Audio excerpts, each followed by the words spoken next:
Ghost from the Past. Originally one of the most hyped products in the year, with confirmed reprints of the Ghost Rare Blue Eyes Alternative Dragon, the Dark Magician, and the modern remake of the Blackluster Soldier.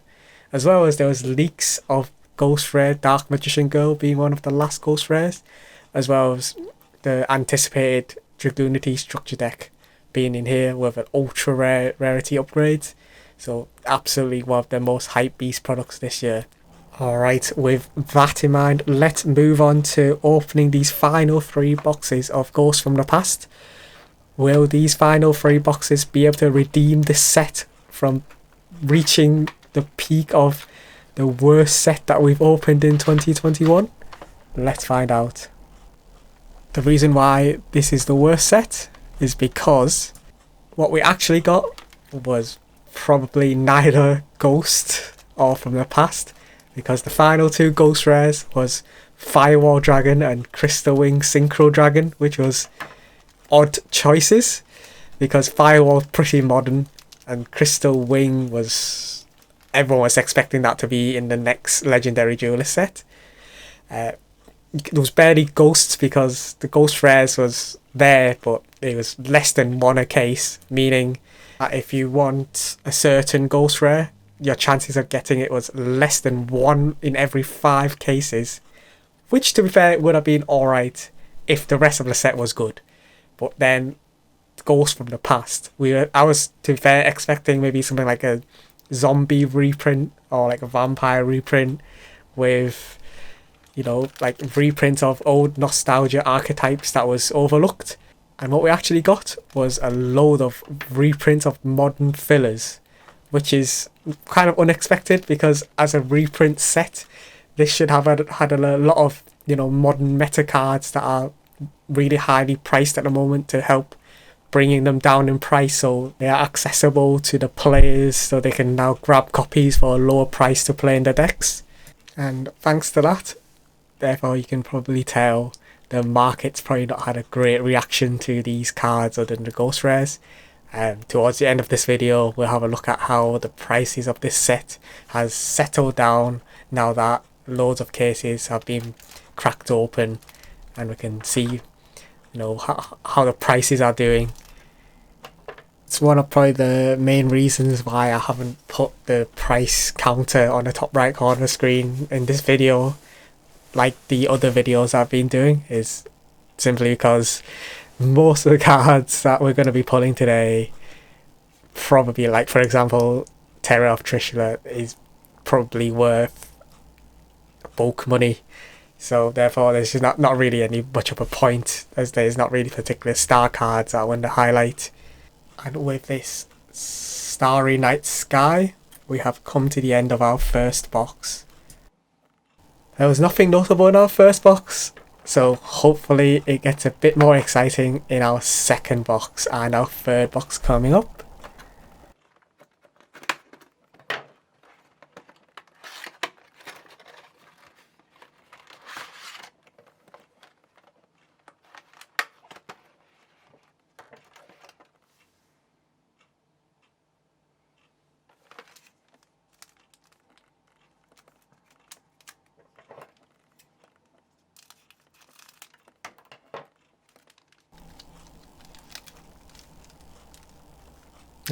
There's a card stuck. Is this the Ghost Rare?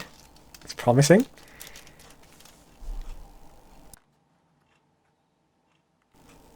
And our first card in the set, Royal Prison, followed by a Time Thief Flyback, Metal Foes Combination,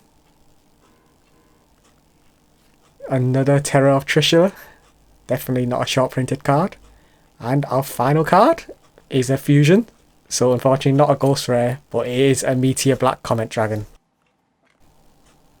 Let's have a look at our second pack then. Okay, so there's a BOS pack this time.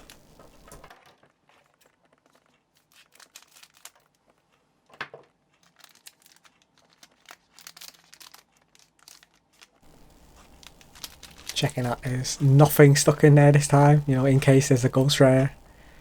And our first card is Phantom Knight Fogblade.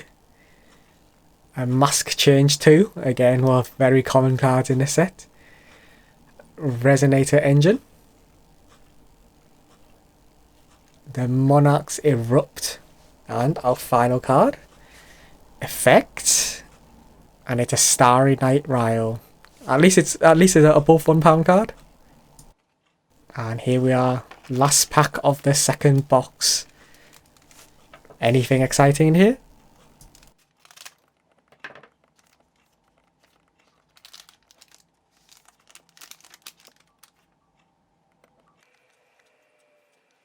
Starting it strong with an E-Telly. I think this is at least £1, so that's something. Oh, Madolche Pudding Cess. That's quite a nice reprint. The old Ultra's getting quite expensive, so it's quite good. So now Metal Foes counter. Nothing notable about this. A Time Thief Bezel Ship. And our final card, Hieratic Seal of Creation. And that was our second box over. A bit better than our first box, but not much better in terms of value and cool pulls. At least we got the Nostalgia Pudding Cess and some E-Tellies to help soften the blow a little bit. So, final box in this display. So, will this be able to help redeem the set? Or will it continue to be Ghost from the trash like the other 4 boxes basically?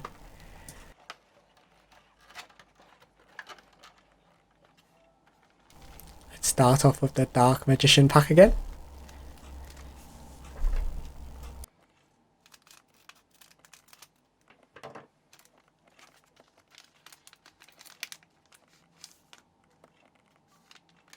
And our first card in this first box will be a Galaxy Eye Cypher Blade Dragon. I think this is actually like a few quid, so definitely one of our best pulls today. A Sunseed Shadow is our next card. More plant support. Third card is a Madolche Fresh Sistart. At least I quite like these Madolche cards, so... Oh, Sei Yaru, one of the few nostalgia reprints. And our final card is a Dragoonity Whirlwind. At least this one has a bit of value, I think. And our second pack of our last box. What can it be in here?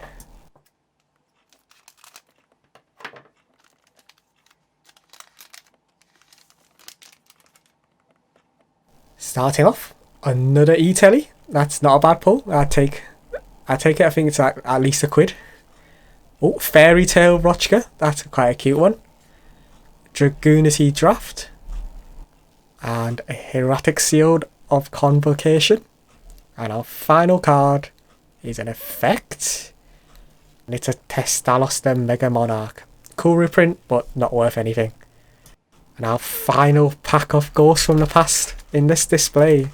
Will it redeem itself? Will this be the Ghost Rare pack?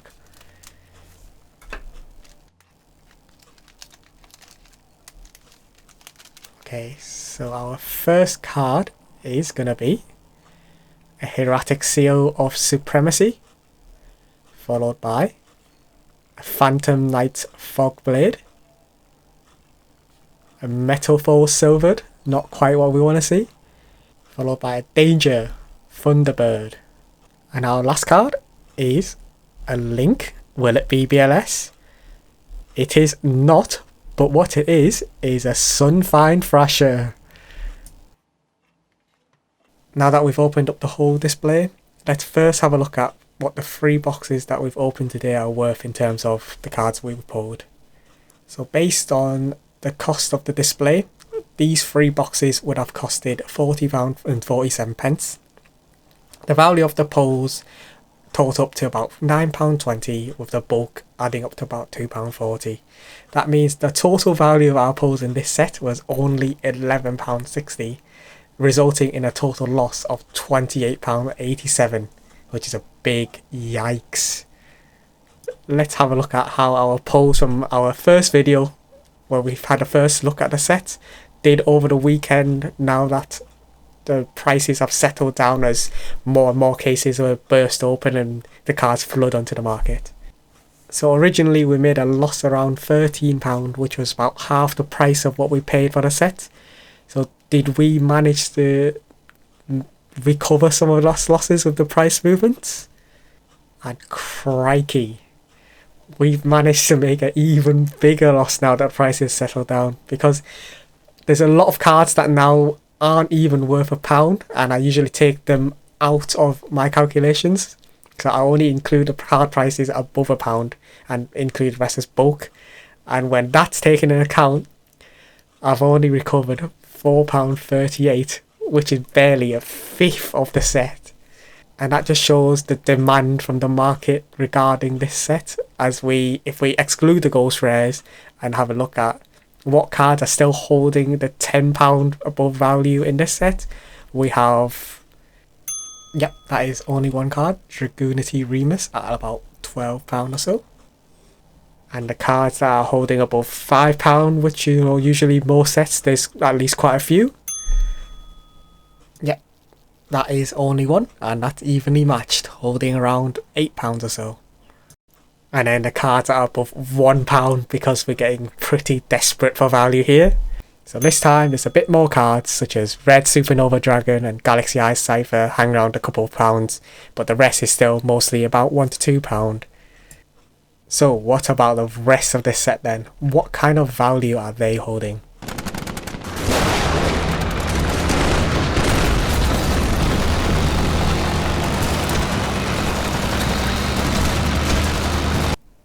And on that note, that's everything for this week's episode. Let us know how you did and how you found Ghosts from the Past in the comments down below, and please like and subscribe. Thanks for watching.